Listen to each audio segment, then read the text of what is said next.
Hi everybody, it's Coach Ali, and today we're discussing and examining a common gym topic.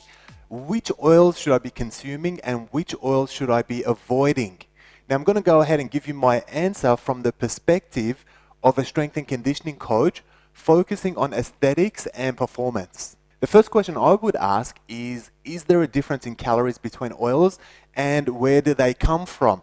Now, the answer is that all oils are virtually 100% fat, so they're all worth 9 calories per gram.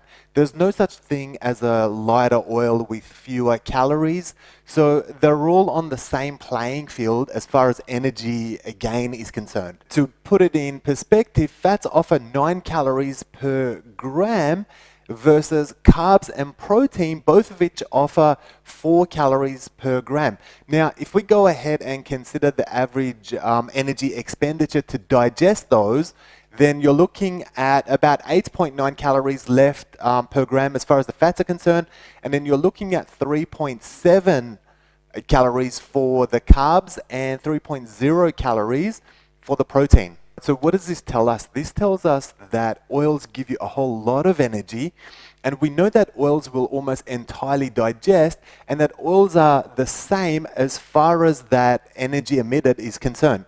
So now we've got to look at other characteristics, other pros and other cons to determine which ones are good and which ones are bad. The complication you run into is that what's good and what's bad will be different depending on who you're talking to. For example, if you're talking to traditional doctors or established health entities, such as the American Heart Association, they primarily focus on saturated versus unsaturated fats due to the elevation of LDL, bad cholesterols, if you like, which can limit oxygen to get to your heart, and generally that'll result in strokes, heart disease, and other problems. On the other hand, if you're talking to the new age macronutrient experts, they'll give you a whole other science focusing on natural versus GMO, the type of fatty acids and the kind of impact it's got on your joints and on your hormones, and they pretty much dismiss the traditional view. So suddenly oils that were a taboo before are now your new best friend, and the ones that you thought were healthy are now a hazard. For the purpose of this video, we want to select 2 or 3 oils that we can keep at home that'll cover all of our needs, from cooking to salad dressings and dips and so on. For this to happen, we're going to give weight to both schools of thought, and we're going to merit or demerit the oils based on the following criteria. The number 1 criteria is smoke point, because we want to know that we can cook without generating toxic fumes, free radicals and carcinogens, which will destroy our health and destroy our body. Number 2 is it a hydrogenated oil? Because we want to know that adding the shelf life is not compensated with the trans fats that'll elevate bad cholesterol. We definitely don't want the heart disease or the stroke and all the other goodies that come with your trans fats. The number 3 criteria is it high in omega-3 fatty acids? Because of a bunch of mental and physical health benefits, such as fighting depression and anxiety, improving heart health, improving eye health, and reducing a variety of other complications. Criteria number 4, we want to know that it has low levels of omega-6 fatty acids, because we want to avoid inflammation and arthritis, since these will stop you from training at your optimal level and getting those gains. From my point of view, this is a big one because it's going to affect your performance. It's also going to affect your aesthetics as well. Now, number 5 is another important one, because we want to know, is it natural or is it a GMO?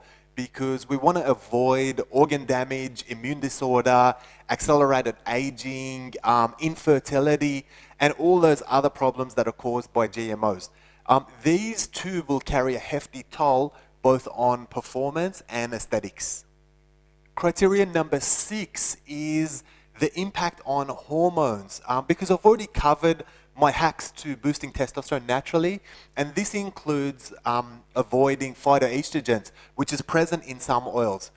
This will absolutely affect your performance and your aesthetics, therefore impact on hormones must be a consideration.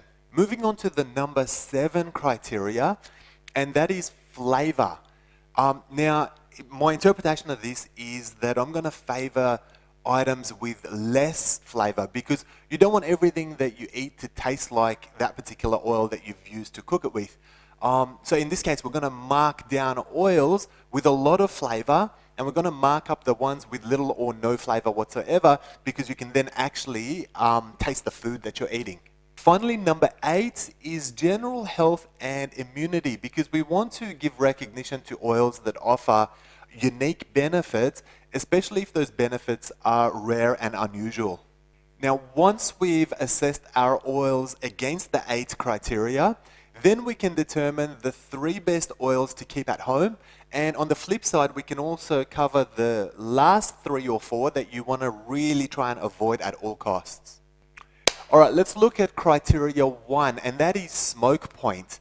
Now, the way I looked at it, a typical domestic oven offers maximum cooking temperature, usually around 220 or 230 degrees Celsius. Therefore, I'm going to mark down any oils with a smoke point lower than 220 degrees. What does that mean? That's important because if you're doing some hot oven cooking, you want to make sure that you don't hit the smoke point of the oil that you're using. So for criteria 1, the oils getting marked down are coconut oil, cottonseed oil, flaxseed oil, grapeseed oil, extra virgin olive oil, safflower oil, and sesame oil. The oil with the highest smoke point is in fact avocado oil. So I'm going to go ahead and give that one a mark up. Okay, so that was simple enough. Now let's look at criteria 2. And we want to mark down any hydrogenated oils. These include peanut oil, corn oil, cottonseed oil, palm oil, and of course soybean oil. I'm going to go ahead and mark down these oils because I want to avoid the trans fats. For criteria 3, I'm looking for high levels of omega-3, which is pretty much only limited to flaxseed oil and canola. In fact, canola is a distant second for that one. But let's go ahead and give both of those guys a tick. Conversely, for criteria 4, I want oils that are low in omega-6 fatty acids. So let's go ahead and mark down oils with high levels. So they include sunflower oil, corn oil, soybean, cottonseed oil, and to a lesser extent, grapeseed, safflower, and peanut oil.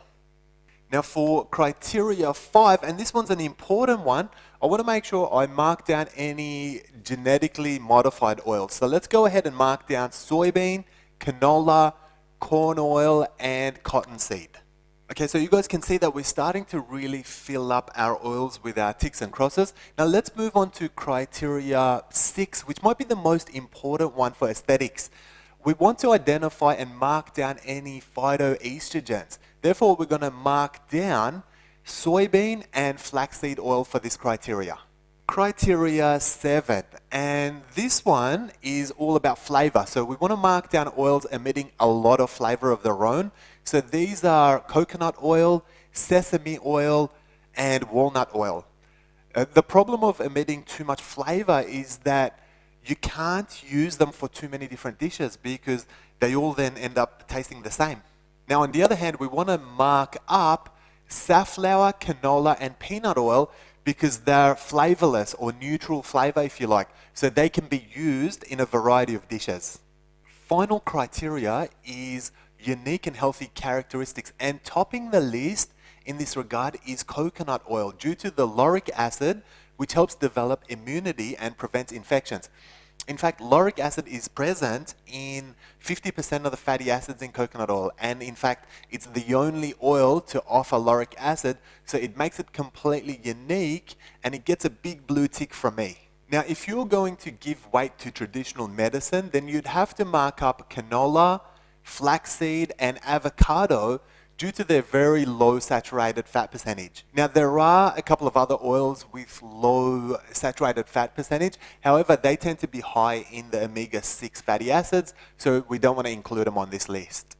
Okay, so at this point, we've examined all 15 oils and walked through our checklist, and to me, it's pretty clear how to rank them.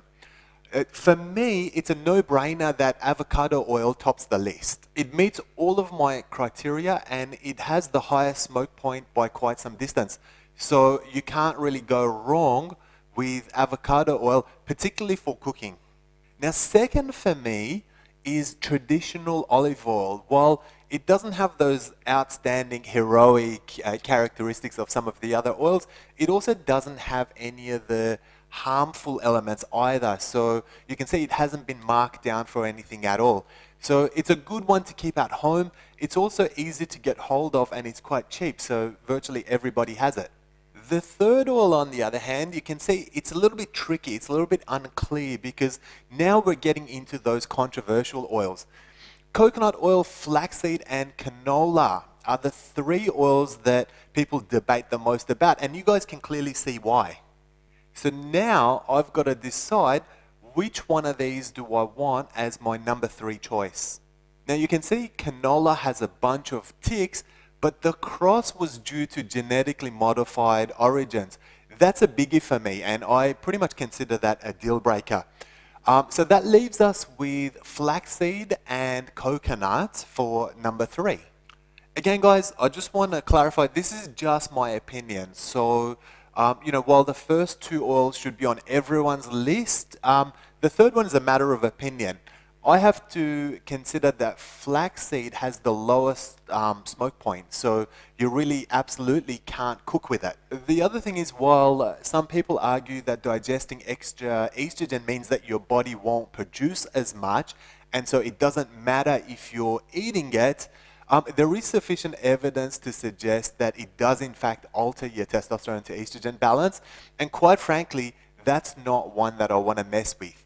So flaxseed is out. But assessing coconut oil, it's heavily flavored, it contains 82% saturated fats, and it has a smoke point lower than my oven's top cooking temperature.